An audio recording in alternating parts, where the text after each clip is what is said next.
नहमदुहु व नुसल्ली अला रसूलिहिल करीम अम्मा बाद फ़ाऊज़ु बिल्लाहि मिनश शैतानिर रजीम बिस्मिल्लाहिर रहमानिर रहीम रब्बि इश्रह ली सदरी व यस्सिर ली अमरी वहलुल उक़दतम मिन लिसानी यफ़क़हू क़ौली रब्बि ज़िदनी इल्मा अल्लाहुम्मा फ़क़्हिना फ़िद्दीन इलाही आमीन। Alhamdulillah, we started Surah Al-Nisa last class. Surah Al-Nisa is a Madani surah and it has ayatuha is 76, 176. And Allah subhanahu wa ta'ala, it has 24 rakus.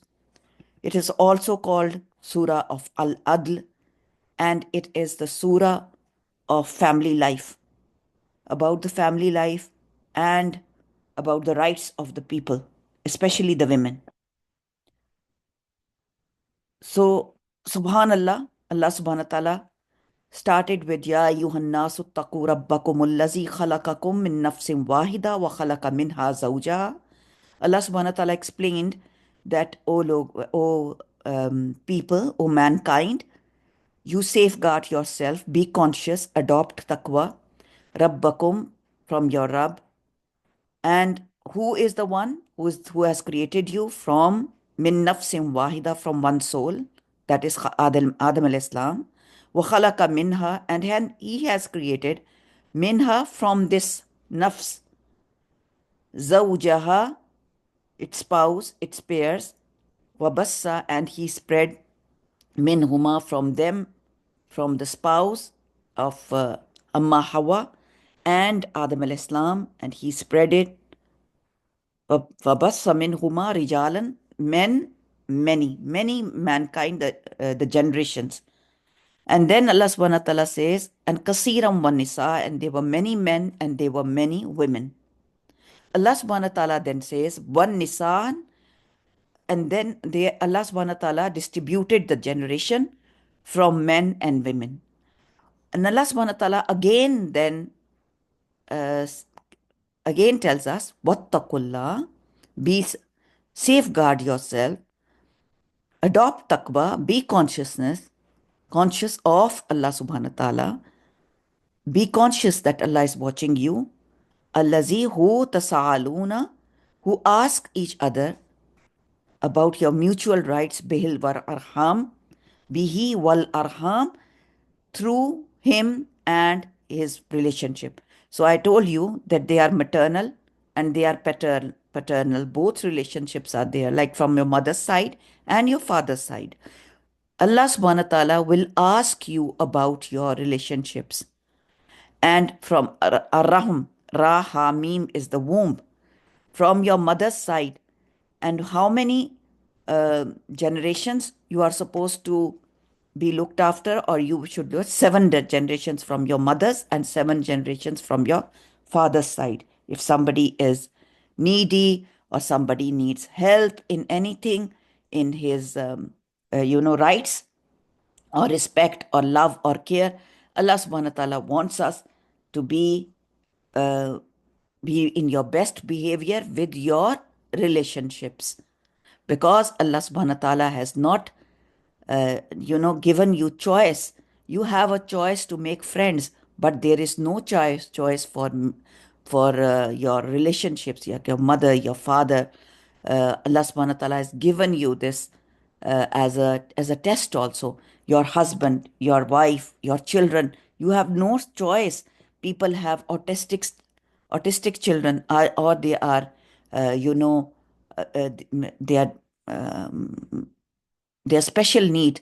So this is whatever Allah subhanahu wa ta'ala has given you. Or they are mentally sick, or anybody who has any problem, Allah subhanahu wa ta'ala has given you as a test. Allah wants you to earn rewards through him.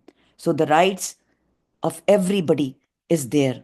Allah subhanahu wa ta'ala wants us to fulfill these rights. You know what? Allah subhanahu wa ta'ala, this is the hukukul ibad. First of all, Allah subhanahu wa ta'ala wants us to fulfill Allah's rights, that you adopt taqwa of Allah. Okay? That is Allah's right. That you safeguard yourself And then it's Hukukul Ibad. Hukukul Ibad is that be justify with them, fulfill all their needs.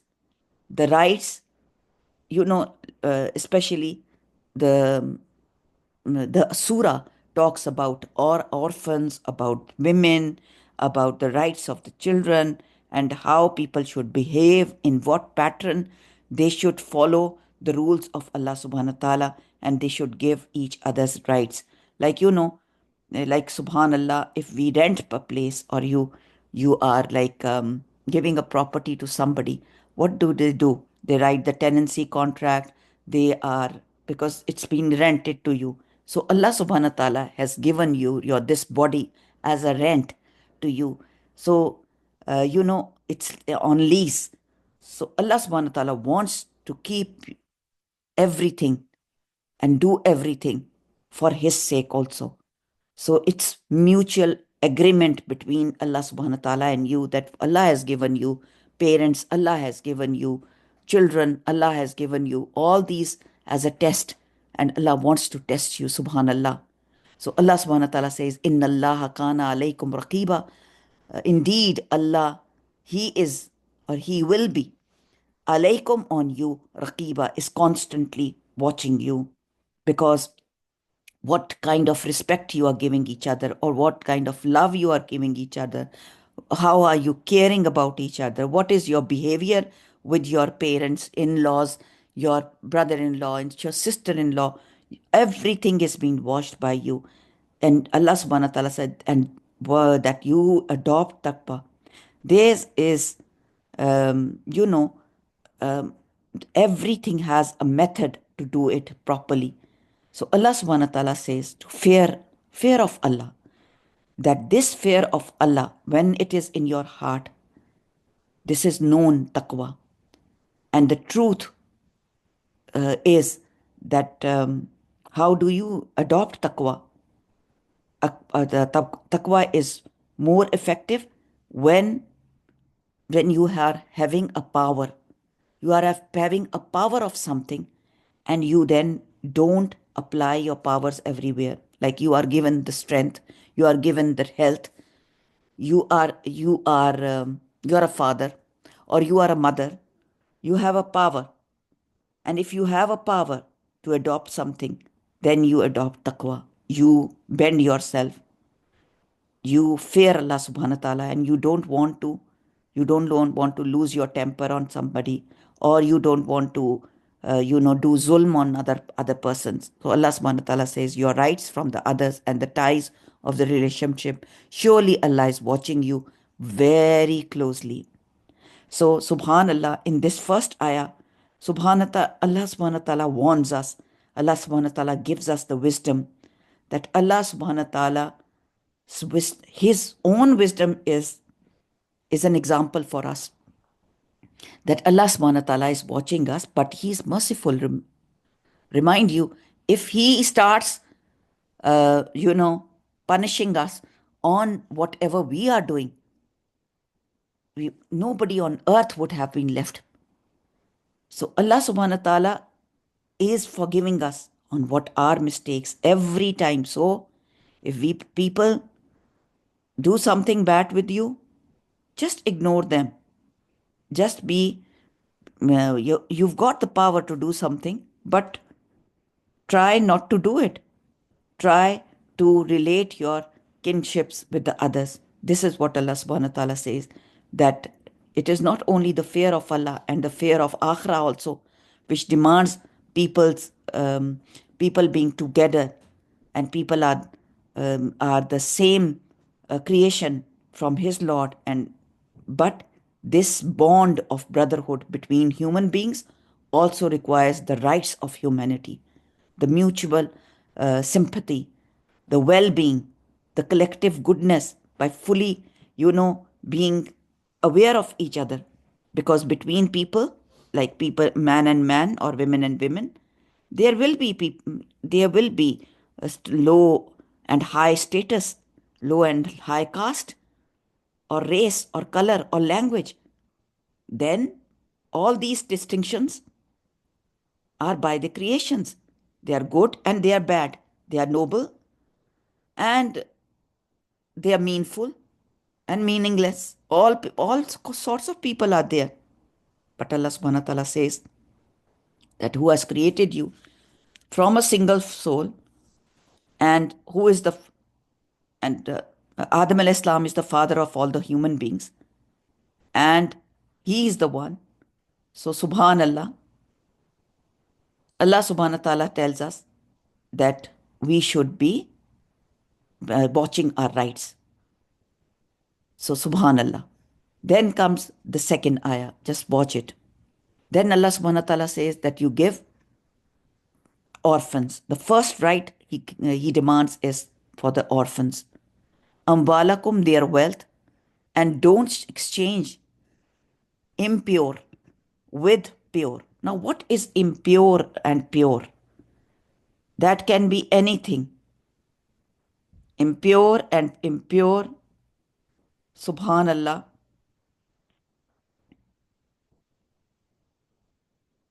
Anything which is pure, impure is what?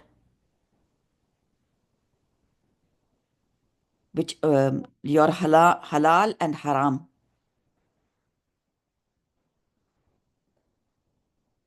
Halal and haram, all you have to is look after them.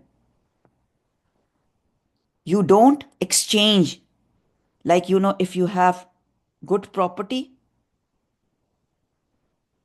So if you have good property, you don't, or the orphan has a good property, you don't exchange it. Don't exchange with each other. So, subhanallah,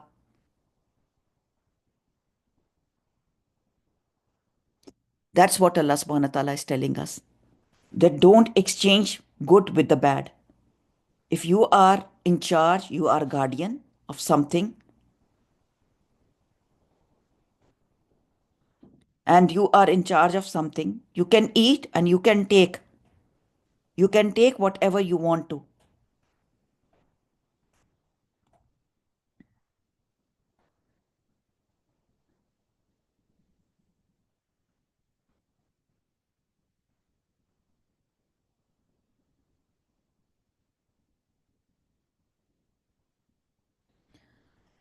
So Allah subhanahu wa ta'ala says, Wala taqulu amwalakum ila amwalikum. That do not eat, taqulu eat their wealth. Ila towards amwalakum, your wealth. Innahu kana huban kabira. They are indeed, it's a big sin. Huban is a sin. Hub, ha, wow, ba, is the special sin against any relationship. Just mark it here. Huban kabira is the great sin which is done with any relationship, with especially arham. Any arham, any relationship which is being, oppressed, or which is not being done properly. Because raham, as I told you, is the womb of the mother, and is the home of a child. Raham is the child's home, actually. So the womb is the source of blood relationship with all the relatives, what you have. It's maternal, it's paternal. It's so cutting the relationships it's a big sin. As a hadith of Rasulullah sallallahu alaihi wasallam said, whoever likes to have his livelihood made plentiful, who wants his risk to be plentiful and his age to be extended, from him should maintain good relationships with their kingship. So Allah subhanahu wa ta'ala increases risk and extends the age. So just think that this is not a small thing. In one of another hadith, Allah subhanahu wa ta'ala, from Abdullah bin Salam, it says that when the Holy Prophet sallallahu alaihi wasallam came to Medina, I presented myself before him. The first word from him which fell into my ears was, O men, when a practice of greeting each other with salam. Make a practice, Ya Yuhannas afshu salamukim. Make a practice of greeting each other with salam and feed people, number two, from the pleasure of Allah. And treat near relatives or relationships well. Pray by night while people sleep, and when you will and then when you will do this, you will enter paradise in peace. So this is what Allah subhanahu wa ta'ala tells us, that to afshu salama bainakum, that you practice greeting, always say salam. Hi, what's up there? All these are not in Islam. Islam tells us to say assalamu alaikum, and it is a greeting, it is um, a peace, sending peace to each other. And this makes a bonding more stronger. So subhanallah. So Allah subhanahu wa ta'ala, and also this is a charity. Charity to the needy is just charity. While to a near relative, it becomes two folds, charity and a kingship. So just think that giving a relative, and here especially taking care of the orphans. Allah subhanahu wa ta'ala is telling us that be careful with the orphans. If there is an orphan in your relatives, the rights of orphans and protection of their property, especially their wealth, is a command of Allah subhanahu wa ta'ala. So Allah commands us that be careful of their wealth.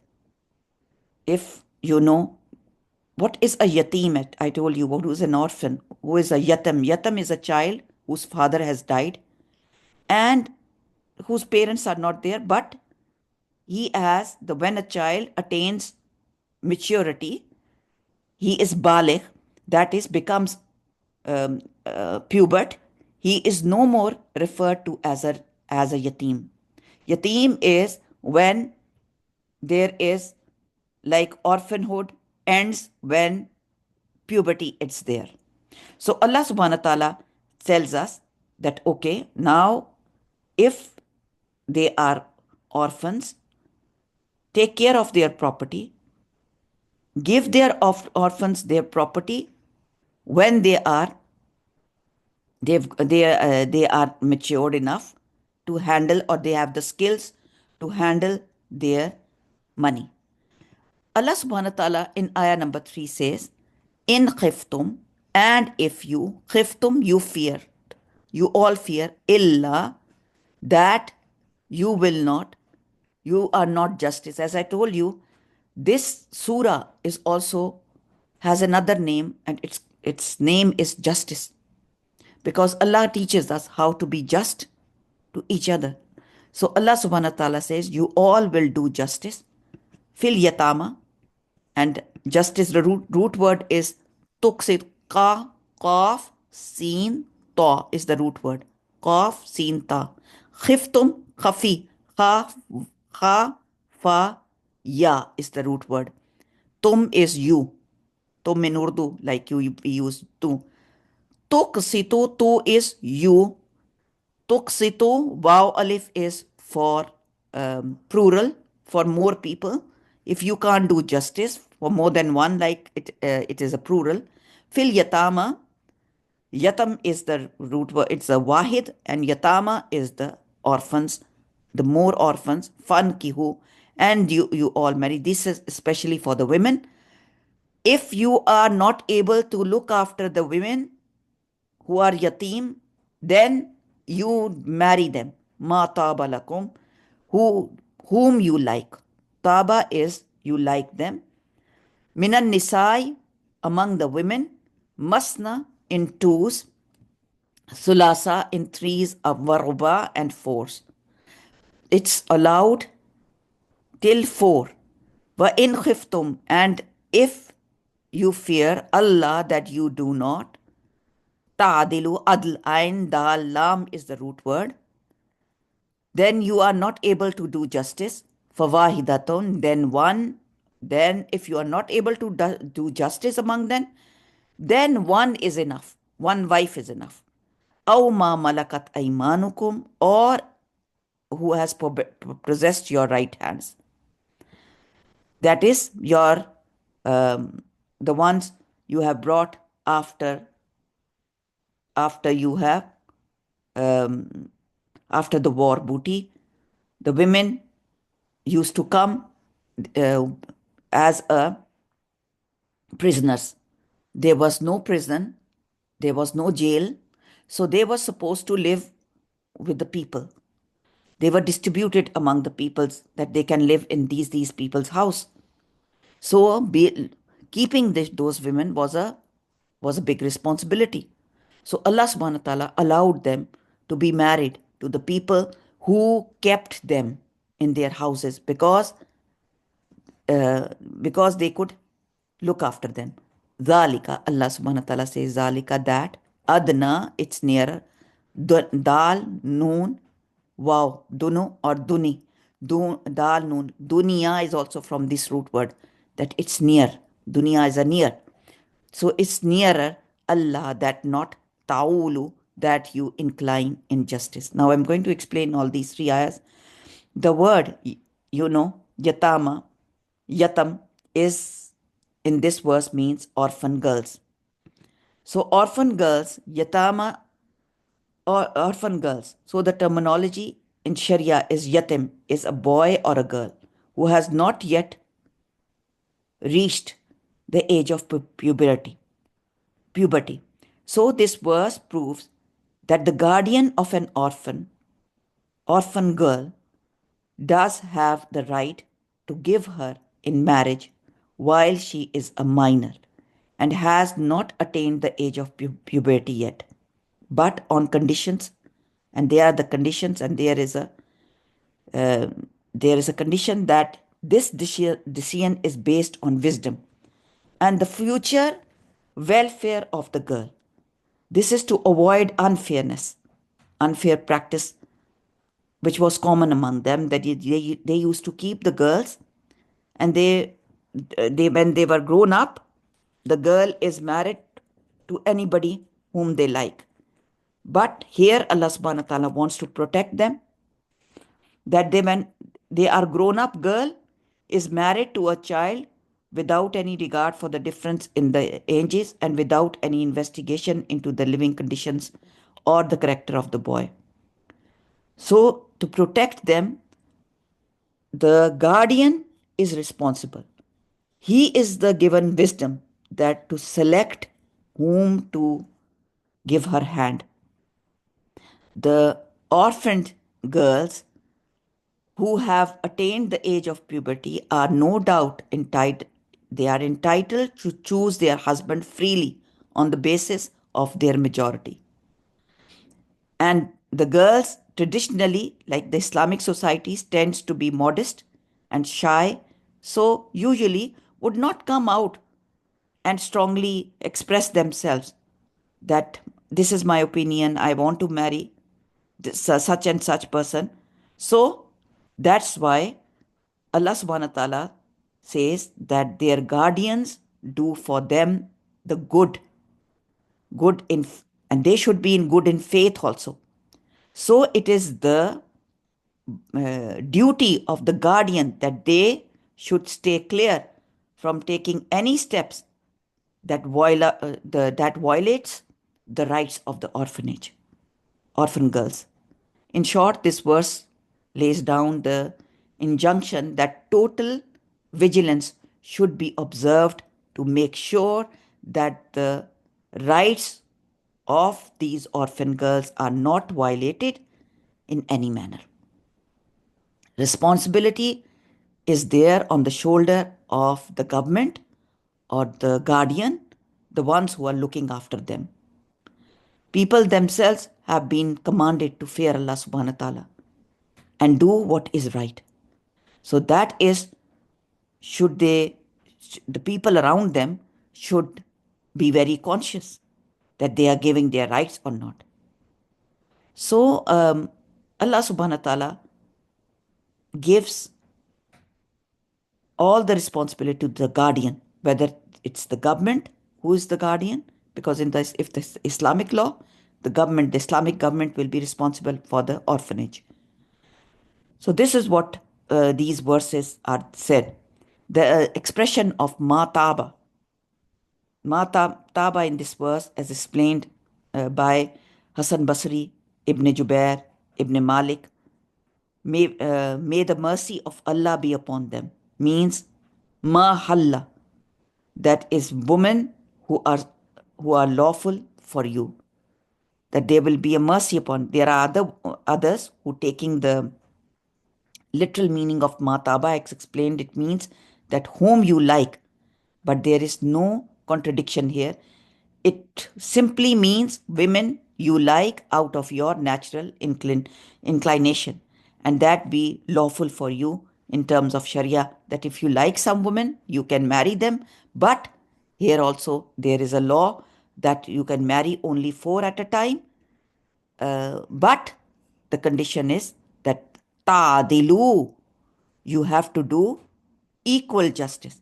And this equal justice is that you give them food, like their groceries, their time, even their time will be also equally distributed among them. Only Rasulullah sallallahu alaihi wasallam had the exemption that he was given this opportunity, that he had 9 wives, and Allah subhanahu wa ta'ala told him he can select whomever he wants to. And those 9 wives have had, every wife had a reason behind it, that why she got married to Rasulullah sallallahu alaihi wasallam, because some of them were married and the whole clan got converted.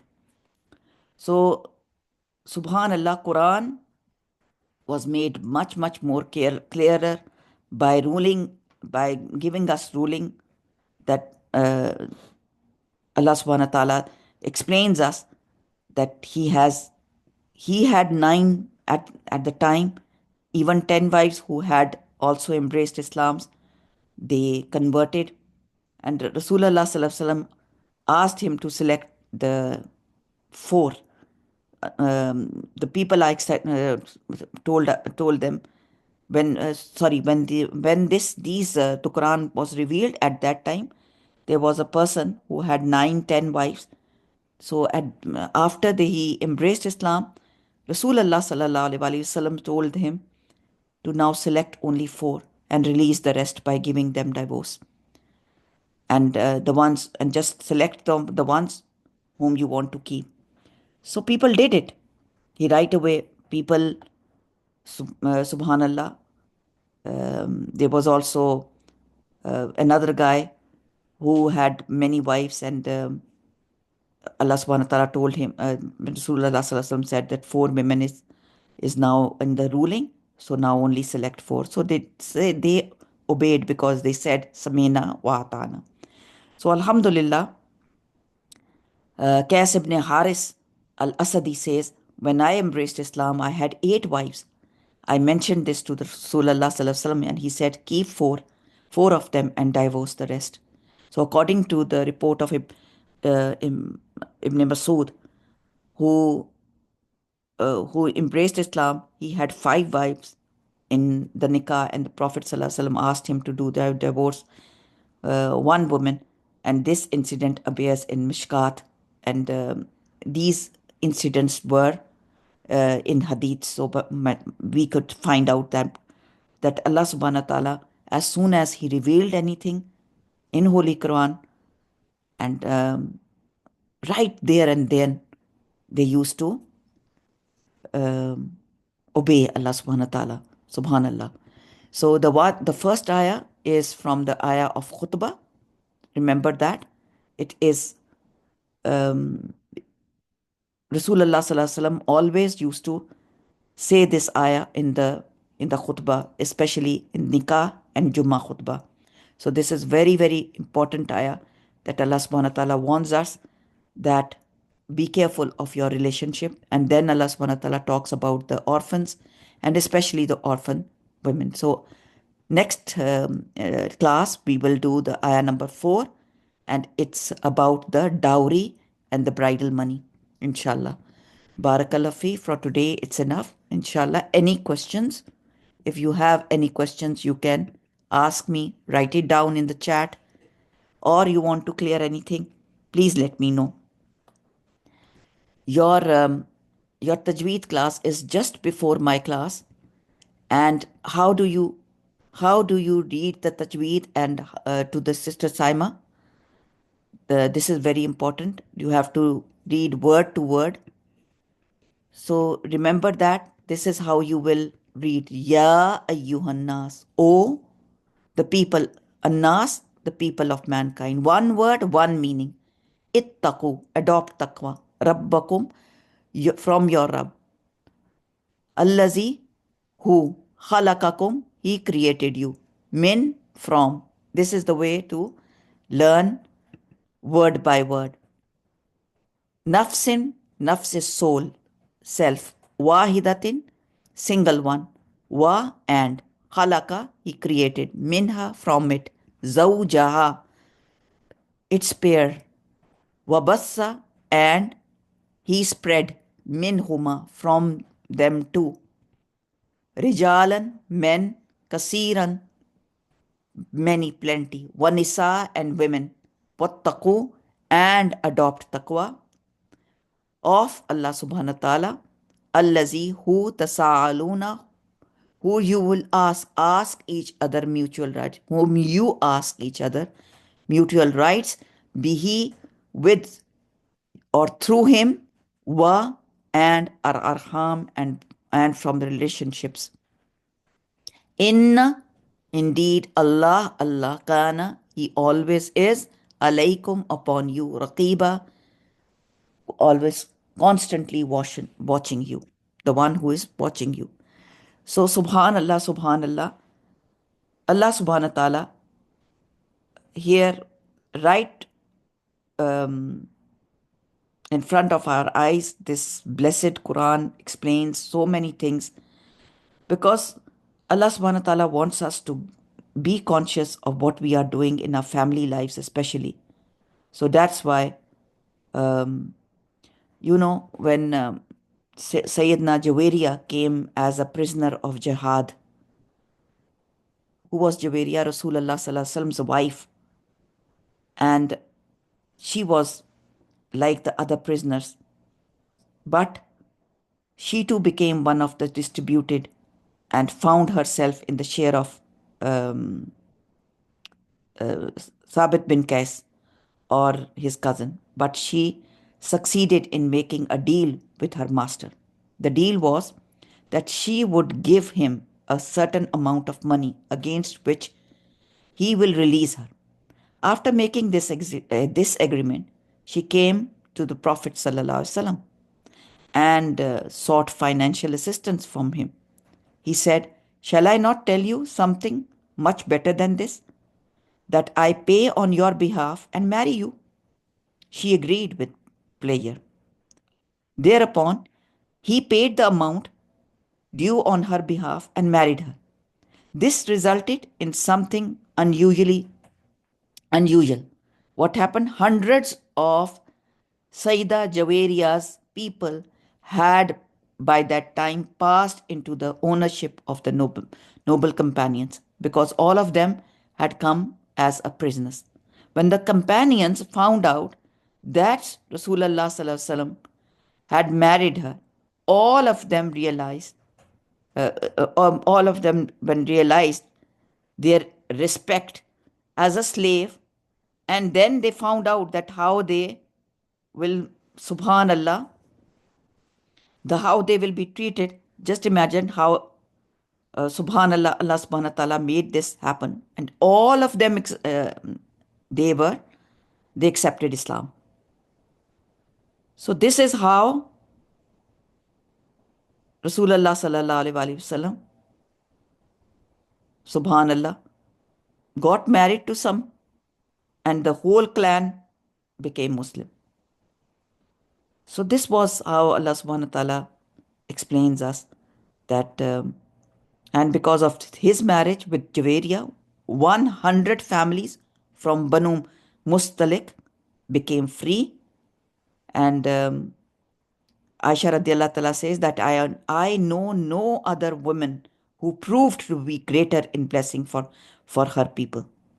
So she was the one who came to as a wife, and then she brought all her clan and they all converted. Subhanallah, subhanallah. There's many examples in the history if you go through it. So, inshallah, I will share another stories also. Barakallah fi. Do you have any questions? Please write down in the chat box. We'll finish our class here. Any anything you want me to do, explain more, or uh, whatever you want. Any comments you want to give? So please, inshallah, I'll see you next time at the same time, wherever you are. Barakallah fi, inshallah, inshallah. Jazakallah khair.